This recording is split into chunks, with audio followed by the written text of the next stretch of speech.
समाज जय चामुंडा माताजी जय ऋषिपति बापू। आज આપણે માં ચામુંડાના ધામની અંદર કોળી ઠાકોર સમાજ આજે એકત્રિત થયો છે કે આપણે એકત્રિત થવાનું કારણ મુખ્ય મુદ્દો છે કે ભાઈ અનામત બાબતે આપણે અહીંયા આજે ભેળા થયા છે। અનામત લગભગ ખૂબ છે આપણા કોળી ઠાકોર સમાજમાં બહુ જાગૃતતા ઓછી દેખાય। એનું કારણ એક જ છે કે આપણે 27% ઓબીસી અનામત મળે પણ ઓબીસી ની 27% માં 146 જ્ઞાતિ છે। એમાં 7 કે 10 જ્ઞાતિ એવી છે કે 25% અનામતનો લાભ જ્ઞાતિઓ લઈ જાય છે, જ્યારે કોળી ઠાકોર સમાજ અને અન્ય 50 સમાજ પાસે 2% અનામત મળે છે। પણ આપણને અનામતનો લાભ ન મળતો અને આપણે નોકરીઓમાં લાભ મળતા નથી, તો આપણે શું કરવું જોઈએ? એના માટે અવારનવાર બધા રજૂઆતો કરતા હોય છે, અજમલજીભાઈ પણ કરે છે। હું 2016 થી પત્રો લખતો આવ્યો છું, એ પછી 24/10/2024 ના રોજ પણ મેં પત્ર લખેલો, તેના જવાબો આવ્યા છે।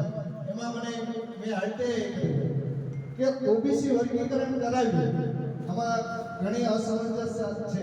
ઓબીસી વર્ગીકરણ કરવાથી નુકસાન થાય, પણ નુકસાન અત્યારે એટલું બધું નથી જતું, કારણ કે અત્યારે એટલા માટે નથી જતું કે એક તો આપણને 27 માંથી 24% પણ મળતી નથી, તો આપણે હાવ નુકસાન જાય એ નુકસાન ન જાય એ માટે એને ઓબીસી વર્ગીકરણ કરવા માટે થાય।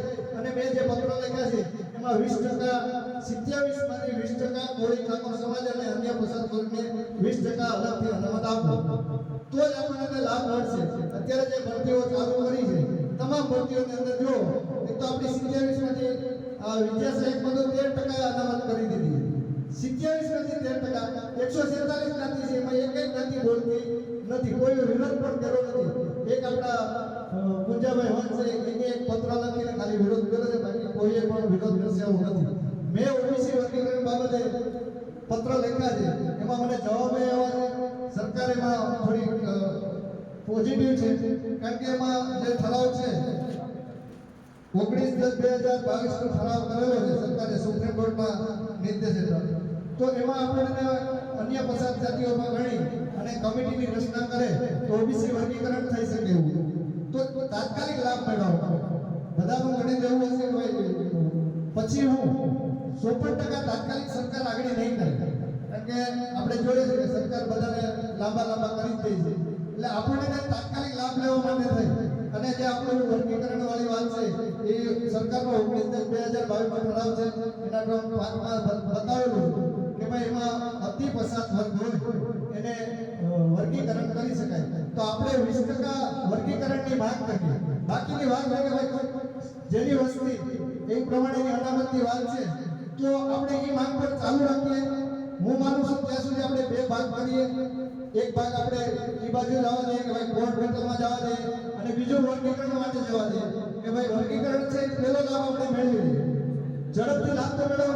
સરકાર અત્યારે 10 વર્ષમાં જેટલી ભરતીઓ કરી નથી એ છેલ્લા બે પત્રો લખ્યા પછીની બધી ભરતીઓની જાહેરાત સતત કરતી રહી છે। હમણાં કેટલી બધી ભરતીઓની જાહેરાત કરતી હતી, તો એમાં તો આપણે અન્યાય થાય છે। આ વિદ્યા સહાયકોમાં અન્યાય કરવા માંડી તો આપણે અન્યાય સહન નથી કરવું, તો એના માટે વહેલામાં વહેલો લાભ લેવો હોય તો ઓબીસી વર્ગીકરણ, જો ઓબીસી વર્ગીકરણ કરાવી અને 20% કોળી ઠાકોર સમાજ અને અન્ય પછાત વર્ગ છે એમને આપણી સાથે લઈ અને 20% આપણને અનામત મળે તો આપણે લાભ મળી શકે એવું છે। એનો જો જીવતો જાગતો દાખલો હોય તો ઈડબ્લ્યુએસ એની ભલે 10% વસ્તી છે તો 10% એને ઈડબ્લ્યુએસ મેળવ્યું છે, તો એની કેટલી બધી ભરતીઓની અંદર કેટલી બધી લોકોને ફાયદો થાય છે। તો આપણે 20% માંગીએ, સરકાર પાસે માંગવા જઈએ, બાકીની 54% વાળી વસ્તુ છે કે ભાઈ આપણી 54% વસ્તી છે ને 54% માંગણી, તો એ સરકારનો થોડો ક્રિટિકલ મુદ્દો બને, પણ આપણે ઓબીસી વર્ગીકરણ કરાવી અને તાત્કાલિક લાભ મેળવવા માટે થઈ અને મારા જે પત્રો છે એ ઓબીસી વર્ગીકરણને લઈને છે, એમાં તમામ મુદ્દાઓ લખેલા છે, રાજ્ય સરકારને તમામ રજૂઆતો કરેલી છે, એના પત્રો આવી ગયેલા છે। હવે એટલા માટે થઈને આપણે જો વર્ગીકરણને વળગી રહીએ, બાકીનો એક આપણું સંગઠનને અલગ કરી અને એને કોર્ટ મેટરમાં જવા દઈએ, કારણ કે સરકાર કોર્ટ મેટરમાં તો માનશે નહીં, તો આપણે ઓબીસી વર્ગીકરણ કરાવીએ તો જ આપણે નોકરીઓમાં લાભ મેળવીએ છીએ। કારણ કે અત્યારે જોયું તમે તમામ ભરતીઓ છેલ્લા તલાટી મહેસૂલ તલાટીની કોઈ ભરતી બહાર પાડતી, વિદ્યા સહાયકની ભરતી બહાર પાડતી, એમાં આપણે જોવા જઈએ તો આપણા સમાજના લોકોને ફાયદો થતો નથી. એક બીએસએફમાં અમારા ખોડીના તાલુકાના એક જીવતો જાગતો દાખલો કે ખોડી સમાજની દીકરી હતી, મારા બાજુના ગામડાની, એને 92 મેરિટ બનતું હતું બીએસએફ, એ રહી ગઈ છે. ઈડબ્લ્યુએસ માં 71 નું મેરિટ બનતું હતું, ઈ બેન આવી ગયા છે. તો હવે તમે વિચારો કે 71 ને 92 તો આપણને કેટલું નુકસાન છે. તો તાત્કાલિક લાભ લેવા માટે થાય અને ઓબીસી વર્ગીકરણ એક ગોલ્ડ મેડલ પણ આપણે રડતી નથી. તો હું જ્યાં સુધી મારો અભિપ્રાય છે અને મારું માનવું છે કે આપણે ઓબીસી વર્ગીકરણ સરકાર પણ એમાં સહમત થશે, કારણ કે અહીંયા 19/2022 નો ઠરાવ કરેલો છે અને ઠરાવમાં બતાવેલું છે કે અતિ પછાત વર્ગ હોય, સામાજિક અને શૈક્ષણિક રીતે અતિ પછાત હોય એનું વર્ગીકરણ કરી શકાય. તો સુપ્રીમ કોર્ટના નિર્દેશ હેઠળ ઓબીસી વર્ગીકરણ જરૂરી છે.